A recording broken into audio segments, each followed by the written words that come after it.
आज मी घेऊन आलेले आहे नवरात्र विशेष पदार्थ आणि यूट्यूबवर कधीही न बघितलेला असा हा उपवासाचा पदार्थ, तो म्हणजे उपवासाचा उत्तप्पा.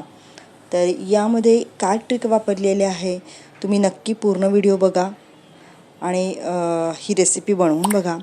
चला तर मग बघूयात रेसिपी. यासाठी इथे मी घेतलेलं आहे अर्धा वाटी वरई आणि अर्धा वाटी शाबू. हे मी 1 वाटी पाण्यामध्ये भिजवून ठेवलेले आहेत वेगवेगळे. तर दोन्हीही जास्त पाणी घालून थोडंसं भिजवून ठेवायचं आहे रात्रभर. वरई आणि शाबू आपल्याला भिजवून ठेवायचं आहे आणि दुसऱ्या दिवशी हे दोन्ही पदार्थ आपल्याला मिक्सरमधून बारीक करून घ्यायचे आहेत. तर इथे मी वरईचं आणि शाबूचं जे काही राहिलेलं पाणी आहे ते दोन्हीही पाणी काढून घ्यायचं आहे पूर्णपणे आणि आपल्याला लागेल असंच पाणी आपण मिक्सरमध्ये फिरवताना घालणार आहोत. या दोन्ही पदार्थाची एकत्र करून आपल्याला बारीक पेस्ट करून घ्यायची आहे. तर इथे मी बारीक पेस्ट करून घेत आहे. आता तुम्ही इथे बघू शकता आपली पेस्ट ही तयार झालेली आहे. तर ही मी एका बाउलमध्ये काढून घेते. तर त्याची कन्सिस्टन्सी तुम्ही आता बघू शकता इथे. तर या कन्सिस्टन्सीवर हे पीठ आपल्याला तयार हवं आहे. तर याच्यामध्ये मी थोडंसंच पाणी घातलेलं होतं. आता हे मिश्रण एका बाउलमध्ये आपण काढून घेऊया.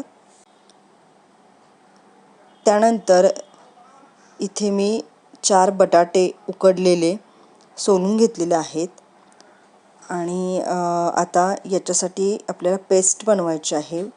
तर इथे मी आलं घेतलेलं आहे 1 इंच आणि 4 मिरच्या घेतलेल्या आहेत हिरव्या. या मिरच्या इथे तोडून मी घेत आहे. त्याचबरोबर अर्धा चमचा जिरे आपल्याला याच्यामध्ये टाकायचे आहेत आणि हे सर्व पदार्थ व्यवस्थित चेचून घ्यायचे आहेत बारीक. तर इथे चेचून मी बारीक पेस्ट तयार केलेली आहे आणि ही पेस्ट आता आपल्याला या मिश्रणामध्ये घालायची आहे. बटाटा बारीक करून ही जी पेस्ट आपण केलेली आहे ती याच्यामध्ये घालायची आहे आणि मिक्स करायचं आहे व्यवस्थित.